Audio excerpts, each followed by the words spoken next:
some 12,000 communists are killed or disappeared in Shanghai alone. Jeez Louise, man. The first, second, third and fourth encirclement campaigns all fail. Oh shit! The war between these two sides is brutal. His carriage is destroyed by a massive bomb. Yo! Alright, Epic History TV. Yep, they uploaded. You already know when Epic History TV uploads, I have to, you know, react to it. Of course. Wait a minute, I gotta read this. The world under heaven, long divided must unite. Long united must divide. Thus it has ever been. Romance of the Three Kingdoms. That's basically Chinese history in a nutshell. 1925. 13 years after the abdication of China's last emperor, the country remains in turmoil. This is why you support monarchy, boys. Warring factions, with around 1.5 million men under arms. That's kind of low for a Chinese population. In the capital, Peking, millions mourn. Wait, actually, no, 1.5 million men in the civil war. Yeah, okay, never mind. That's kind of high. Revolutionary leader Sun Yat-sen, who had seemed to many to offer a brighter future. But his plan to defeat the warlords and unite the country under Kuomintang rule lives on in his successor, a 37-year-old party official, Chiang Kai-shek, better known in the West as Chiang Kai-shek. As commander of the Kuomintang's Whampoa Military Academy, Chiang has earned a reputation as a charismatic, effective and ambitious leader. He attended military school in Japan, where he first met Sun Yat-sen and joined the revolutionary cause in 1908. At the time of Sun's death, much of China is dominated by warlords, an assortment of ambitious generals and regional leaders who command their own private armies and whose first loyalty is to themselves. The Kuomintang, also referred to as the Nationalists, control only the southern provinces of Guangxi and Guangdong, and its capital, Canton. To strengthen its position, they've made an uneasy alliance with the Communist Party to form the First United Front. This means they now receive support from the Soviet Union. But many Kuomintang members, including Chiang, are distrustful of Soviet intentions. Rightfully so. His own recent visit to Russia has convinced him that communism is not suitable for China. Yet there is a widespread hunger for change in China. The people are fed up with the chaos, the warlords, and foreign interference. 1925 sees a rise in labor and anti-imperialist movements. When the multinational Shanghai police open fire on protesters, there are large-scale strikes in southern cities. The ranks of both the Kuomintang and Chinese Communist Party swell with new recruits. But the suspicion between these two unnatural allies lingers. And in 1926, Chiang decides to strike first. Alright, like I said before, letting the video play before I say what I have to say, before we continue, let's talk about communism for a little bit. Communism, it's not the best, and it's not the worst. Communism, it really depends. Communism is one of those interesting things where, and if you outright say, oh, communism has done nothing but bad, that's wrong. That's inaccurate. There's been statistics on, it depends on which country, to be honest, where communism has actually benefited said countries. But the problem with communism is that a lot of countries tend to devolve into a dictatorship. But the thing with communism, though, is people think communism equals dictatorship. That's not what communism is supposed to be. I find that a lot of people tend to overlook this about communism. In a communist society, you are supposed to have democracy. you are supposed, that's like one of the fundamental things about communism. You are supposed to have democracy, because what is communism? Communism is, you know, the people, and the people are the ones who have the say with everything. And what is democracy? The people, right? So with the whole communism not being for China, you could say that. You could say that, yeah. But people tend to say, oh, the argument of, oh, communism hasn't been truly tried is invalid, because if you keep trying communism and it keeps devolving into something bad, then clearly communism can't work. Like I said this before in a previous video, you can literally say the same thing about capitalism. Okay. America, for example. America isn't capitalist anymore. America is a capitalist. America has devolved from capitalism into what the hell is the word? Corporatocracy. Corporatocracy. I think that's a word. And there's a bunch of things that capitalism has done, like the transatlantic slave trade. That's literally a byproduct of capitalism. Okay, what was the point of the transatlantic slave trade? People will say, oh, the transatlantic slave trade was because racism, and racism, they just wanted to enslave black Africans because racism. No, that's not true. They just invented racism as we know it today to have an excuse to enslave said Africans for the sake of profit. The whole transatlantic slave trade, the whole slavery thing in the New World was profit. And that's capitalism. Capitalism is literally profit. And hilariously enough, right? So, yeah. Today, many of these capitalist countries, right? They literally try to indirectly put their populations in slavery. And I'm not even talking rubbish. That is true. That is literally true. In America, most people are underpaid. Most Western countries, like, I know America and Britain, but in America, like the most capitalist country in the world, most of the population are underpaid. Most people are living paycheck to paycheck. And basically, most of the population basically lives as indentured, in the form of indentured servitude. Literally, most people are in debt.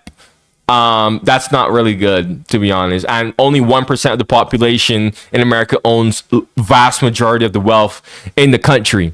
Okay, most people aren't even getting the wealth in America. Like, yeah. So there's no, like, capitalism. And that's the thing. I used to be brainwashed by the whole, oh, capitalism is sunshine and rainbows. But as I got older, and I'm 20 now, I still have a lot to learn. But as I got older and I actually like looked and digging, and my own personal experience of literally living in America and seeing capitalism firsthand and how bad it is, I started to realize, this is not sunshine and rainbows. It's not. Okay? And the healthcare system too. Because, and I'm saying all of this because people like to also bring up that communism has killed so many people. Capitalism too, bro. Like I said, I brought up the transatlantic slave trade. And if I bring up the healthcare system in America, that's a product of capitalism too. Bro, why do you have private hospitals? What?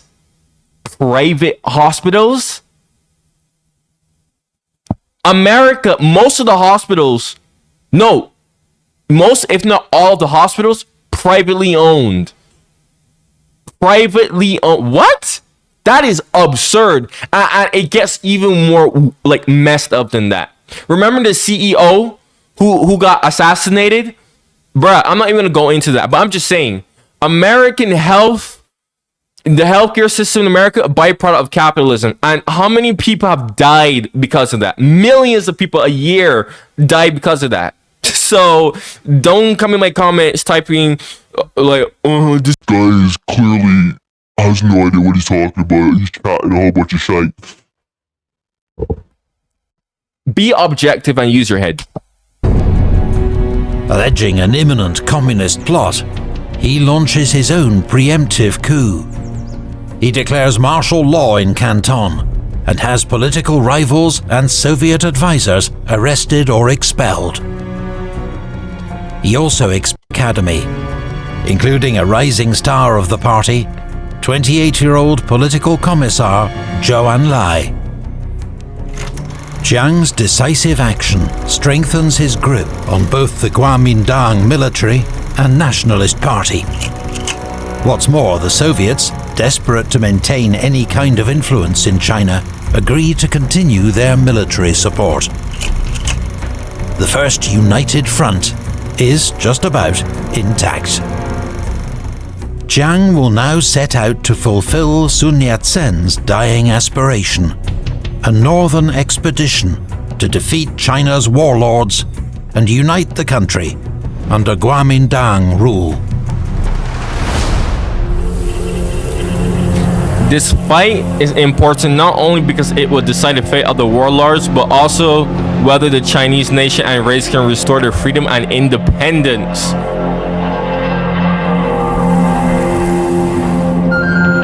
The Northern Expedition. The most powerful warlord in the north is Zhang Zuolin.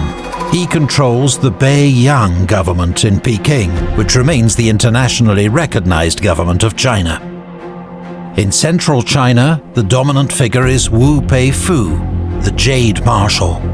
His ally, Sun Quanfang, controls several eastern provinces and the cities of Nanking and Shanghai. Bruh. Oh in the south, goodness. Chiang's forces, known as the National Revolutionary Army, are 100,000 strong. He knows that when he marches north, his men will be heavily outnumbered. But his troops are better trained, have some modern Soviet equipment, plus their own warlord allies, Li Zongren, Feng Yuxiang, and Yan Xishan. Chiang plans to take on the hostile warlords with a methodical northern advance. In the first months of the war, his northern expedition makes rapid advances. By April, the Kuomintang control southern China's most important cities, including Wuhan, Shanghai, and Nanking. First, Wu Peifu, then Sun Quanfang are driven from their strongholds. Zhang Zuolin alone holds out in the north. Many warlord troops switch sides, swelling Chiang's National Revolutionary Army to a gigantic force, some 700,000 strong. Victory and a unified China seem within reach. China needs a Chinese Mussolini.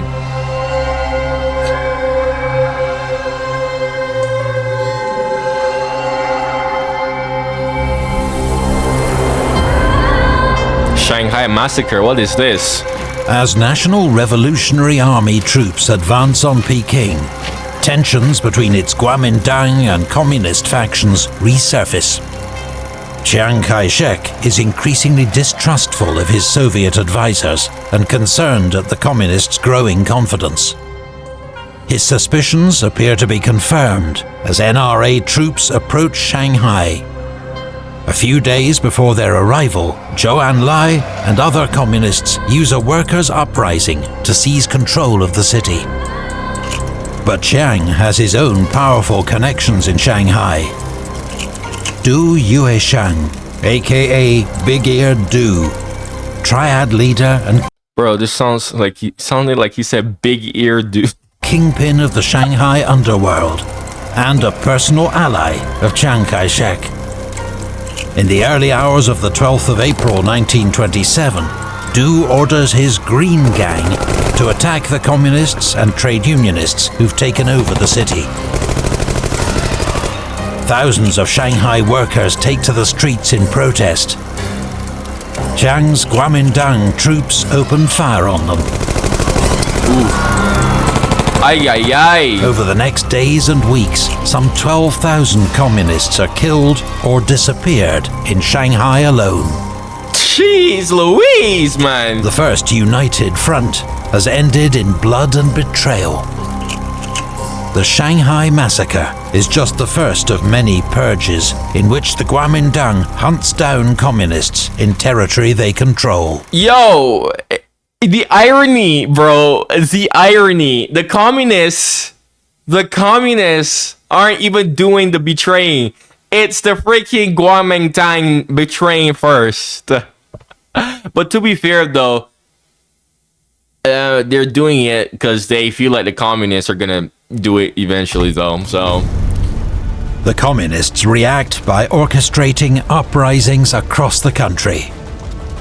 Zhou Enlai, who is lucky to escape Shanghai alive, leads an armed uprising against Kuomintang rule in Nanchang. The following month, Mao Zedong leads the Autumn Harvest Uprising in Hunan and Jiangxi provinces. In December, a third uprising takes place in Canton. All three are swiftly crushed by Kuomintang forces. But there is no doubt that a brutal new front has opened in China's revolutionary struggles. Ay, ay, ay! Ay, ay, ay! Communists fight for survival. Chiang's northern expedition resumes its advance.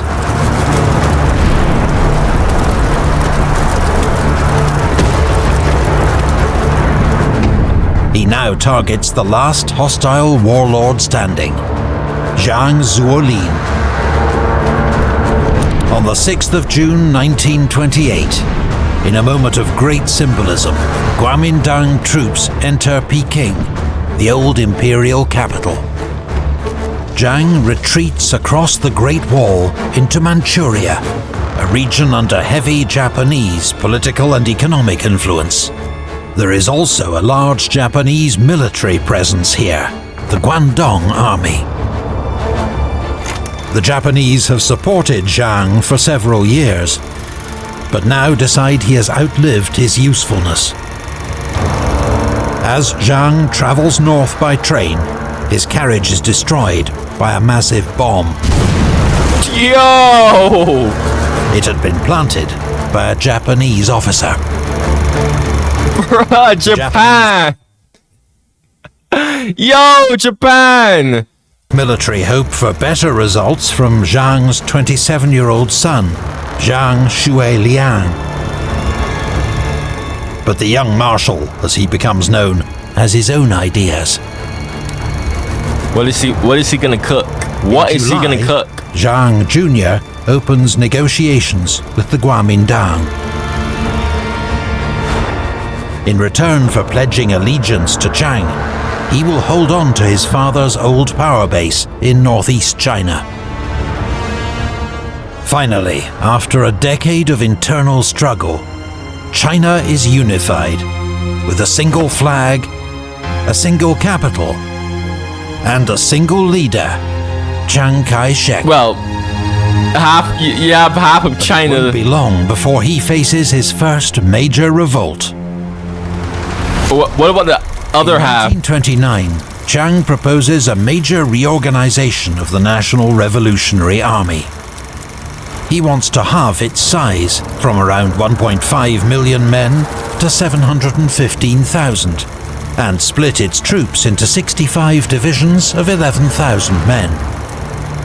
His generals, many of whom had previously served China's warlords, correctly see this as an attempt to undermine their power.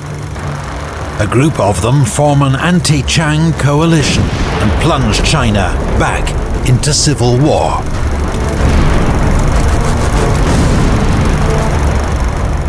The Central Plains War, as it is known, pits Kuomintang forces against their former warlord allies. Around 1 million soldiers take part in the fighting. Chiang Kai-shek suffers a series of early setbacks, but eventually regains control, thanks to support from Zhang, the young marshal. Victory comes at huge human and economic cost. And after a generation of revolution and war, Chiang Kai-shek has once more stamped his military authority on the country. Now he faces the next daunting challenge: to transform the Republic of China into a united, prosperous, independent state.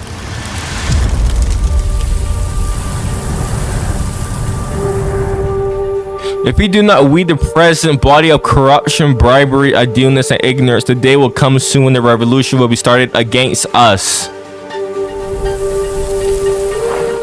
Nanking Decade. What is that? Zhang establishes his one-party government in Nanking, a former capital of the Ming dynasty. These years are known as the Nanking Decade, a period of sustained Kuomintang governance, across eastern China at least. In fact, the country's unity is paper thin. Only Nanking and its surrounding area are under direct Kuomintang control. Most of the country is still governed by warlords, more or less loyal to Chiang's government. The communists, meanwhile, are down but not out, and form pockets of resistance throughout the country.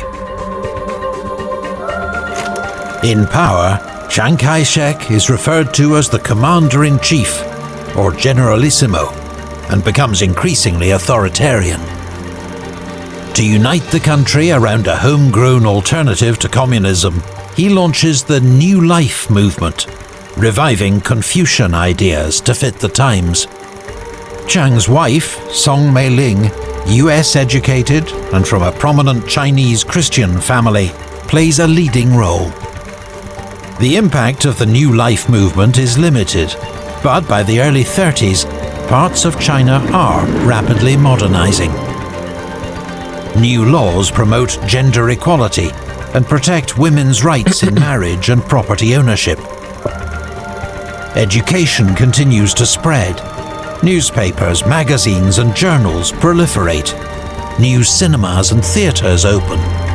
Infrastructure projects help the Chinese economy to industrialize. And there is huge foreign investment, especially from Japan.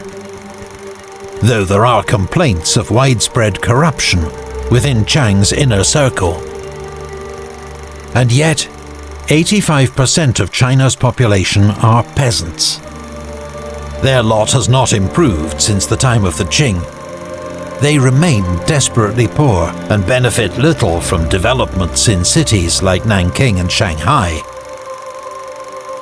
Instead, many face a perfect storm of soil exhaustion, erosion, and rising rents. They are largely ignored by the Kuomintang government, but not by the communists, who are actively spreading their message across the countryside. To add to the woes of the rural poor, in 1931, catastrophic flooding devastates central and eastern China.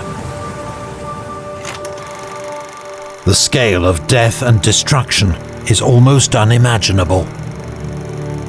Estimates range from 1 to 4 million lives lost. It's one of the worst natural disasters in human history. Jesus have mercy, man. I feel like, yeah, everything... China has a record for just having like the worst casualty rate in any and everything, apparently.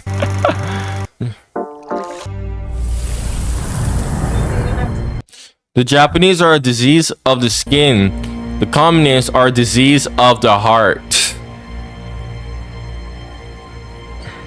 That's an interesting way to put that, honestly. The Mukden incident. While the Republic of China struggles with its many challenges, foreign rivals look to take advantage. For decades, Japan has been extending its territory and influence at the expense of neighbors. Now, against a backdrop of heightened militarism and nationalism, some in Japan see China as the obvious target for further imperial expansion. Japan already has enormous influence in northeast China and owns railways, factories and mines in the region.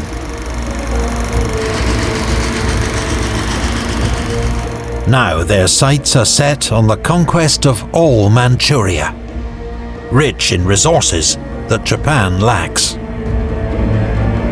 On the night of the 18th of September 1931, outside the city of Mukden, an explosion destroys a section of the Japanese-controlled South Manchurian Railway. But it's a false flag operation. The bomb has been planted by rogue officers from the Japanese Guangdong Army to provide a pretext for the conquest of Manchuria. It's always a bomb. It's always a freaking bomb. Chinese and international protests, Japanese forces attack.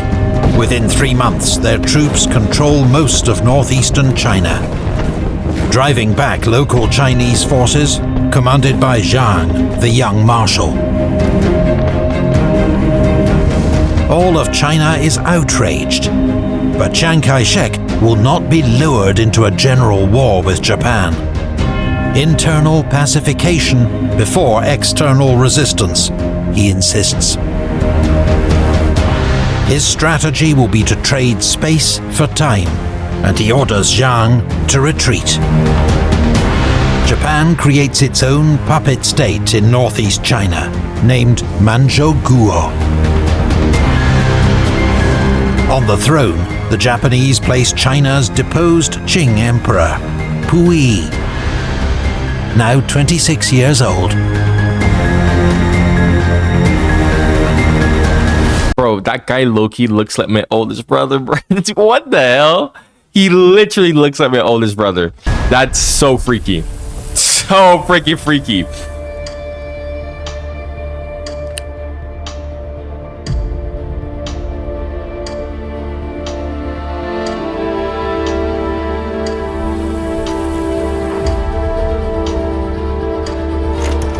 As far as Chiang Kai-shek is concerned, it is the communists, not the Japanese, who pose the greatest threat to Kuomintang rule.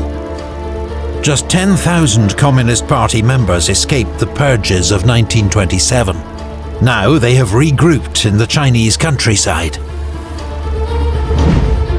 Several Chinese Soviets, or regional governments, have formed in remote rural pockets across China. The most successful is the Jiangxi Soviet. Its chairman is Mao Zedong. The son of a wealthy farmer, Mao was a founding member of the Chinese Communist Party. Now he presides over the Jiangxi Soviet, where the communist leadership is based. It controls a total population of more than 3 million, with its own bank, currency and tax system. But Mao is criticized by other party leaders for his ruthless purges of communist forces and loses influence. Zhou Enlai takes over his role in the military leadership. The Jiangxi Soviet is the blueprint for a Chinese communist revolution. For the Kuomintang government, it is an existential threat. Chiang Kai-shek plans a series of encirclement campaigns to isolate and eradicate the communists. His troops face determined resistance from the Communist Red Army. The first, second, third and fourth encirclement campaigns all fail. Oh shit! The war between these two sides is brutal and leads to suffering on a vast scale. Civilians, mostly peasants, find themselves caught between two ruthless forces who do not hesitate to carry out mass executions and torture and shoot anyone suspected of disloyalty. Victims include Mao's own wife, shot by the Kuomintang for refusing to denounce her husband. Honestly, respect. Respect, bro. Loyal till the end. Loyal till the end. Yeah, imagine if you know, women were like that today. You think most women would do that today? Oh, hell no. Oh, hell no. Yeah. If women were like that today, I would not be single. The death toll from this phase of China's civil war will never be known, but may be as high as 500,000. Wait, why is that? Finally, in September 1934, Chiang Kai-shek musters nearly 1 million men to surround, blockade and destroy the Jiangxi Soviet. This time, the weakened communists cannot hold the line. They gradually lose ground until around 100,000 soldiers and civilians remain in a small area around Ruijin. The communist leadership takes the fateful decision to abandon Jiangxi and live to fight another day. Many are killed trying to break out of the Kuomintang trap. The survivors embark on an epic, year-long march led by Zhou Enlai and Mao Zedong.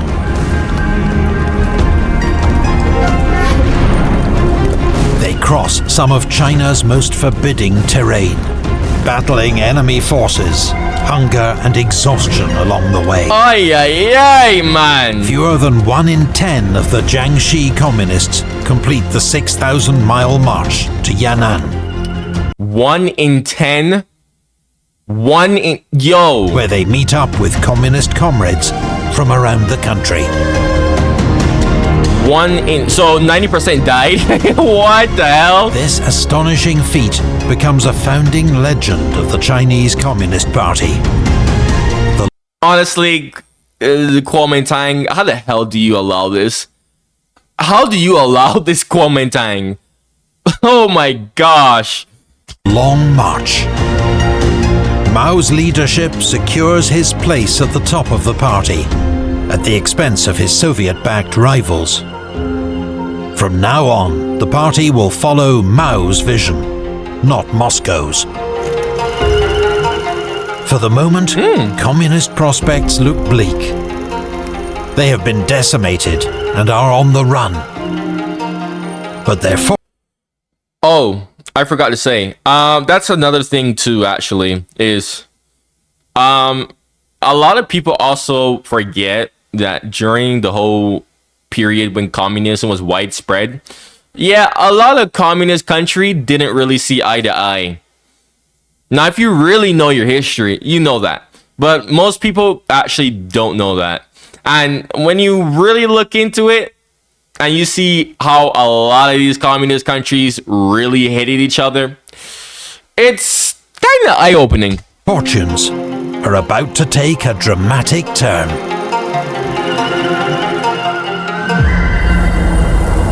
Look at the map and note the smallness of Japan compared to China.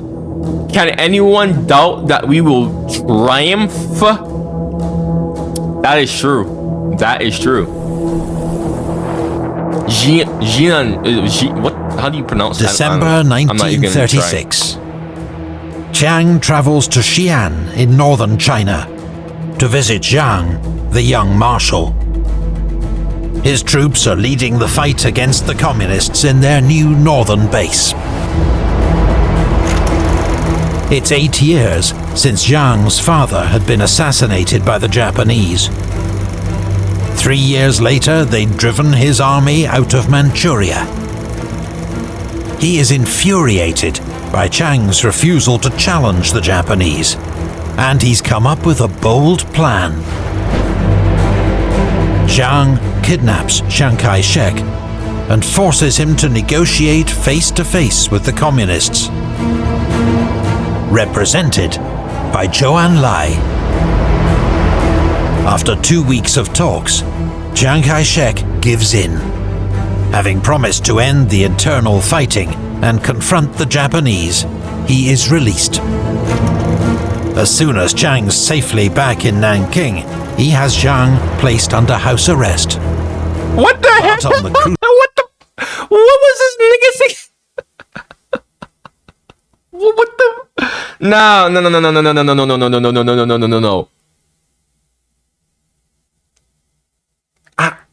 Oh my god. Okay. I'm sorry. I lost so many brain cells trying to process that whole idea. So he kidnapped this nigga. He kidnapped the nigga. Forced him to negotiate. And then just let him go. I think, all right, yeah, nothing's gonna happen to me at all. What the, bro? I want to say that I have never seen something or someone this dumb. But unfortunately, I have seen people this dumb. So I can't even say that. I can't, which is so sad. Yo, some of the things that I hear from stories, like, I always used to think, oh wow, yeah, I'll never run into someone like this. Nah, unfortunately, I have. So I don't even think like that anymore. Like, the fact that there are people that unironically have a brain like that walking amongst us is, I don't even, honestly, I don't even want to think about that. But what was he thinking? Like, he just wanted shine, like he was just what? Oh my gosh. I'm genuinely trying to process this guy's thought process. Bro, this is physically hurting my head. This is like hurting my head. I'm not even kidding. This is literally hurting my head. Like, he kidnapped him. And he forced him to negotiate. Who kidnaps the leader of a country, forced them to negotiate, and just lets them go? Like, I guess he didn't have any ill intent to do anything with Chiang Kai-shek. He just wanted. He just wanted him to deal with the Japanese. That was his. I don't know. I guess he had genuine intent, but he did it the wrong way. I don't, bruh. That's the best way. That's the best thing that I can come up with. I'm not even gonna think about that anymore. That's hurting my head too much. He keeps his word. Chiang agrees to form an alliance with his communist enemies, a second united front. Wait. What did I hear? Back in Nanking, he has Jiang placed under house arrest. But on the crucial point, he keeps his word. Oh, okay. Chiang agrees to form an alliance with his communist enemies, a second united front, to take on Japan. On the night of the 7th of July 1937, a small detachment of Japanese soldiers demands to enter the walled town of Wanping, close to Peking, to search for a missing soldier. The Chinese garrison refuses. Tensions rise. A shot rings out from a Chinese position. Then, both sides open fire. One of the bloodiest wars of the 20th century has just begun.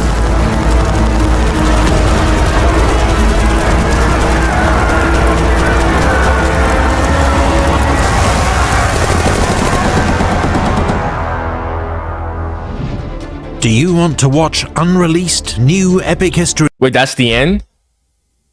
Oh, that's the end. That's the end. Bruh, okay. I mean, that was great to watch. That was pretty epic to watch. Yo, If you made it all the way here, you're new to my channel and you like my reactions, man, make sure you like and subscribe, turn the bell notifications on because I upload every day at 10 a.m. EST time. If you are an active viewer of mine, make sure you join my channel membership, 99 cents a month. I'm not saying this because I just want your money. This is why I say if you're an active viewer, okay? Because if you're an active viewer and you're constantly suggesting me videos, you know, guys, like I said, I'm a busy person. I have things to do. I have my own life plus YouTube. YouTube is barely the surface, literally the surface of what the heck is going on with me in my life. Okay, so not only would you be supporting me, but you would get so much perks such as priority reply to comments. You would have personal updates on what is going on with me. If you have suggestions, it will be done much more quicker. Okay, member only videos, which I'm planning to start doing now. Okay, prelude to future events and when certain events will happen and whatnot, and a bunch of other perks. I'm just gonna link the channel membership video in the comments where I explain all of that, because I'm not gonna say that here. Okay, if you have any suggestions for me, go comment it down below. If you know that there's a video that I would really love to react to, or you would love to see my reaction to, man, check out my other reactions like I said before. Thank you for watching and goodbye.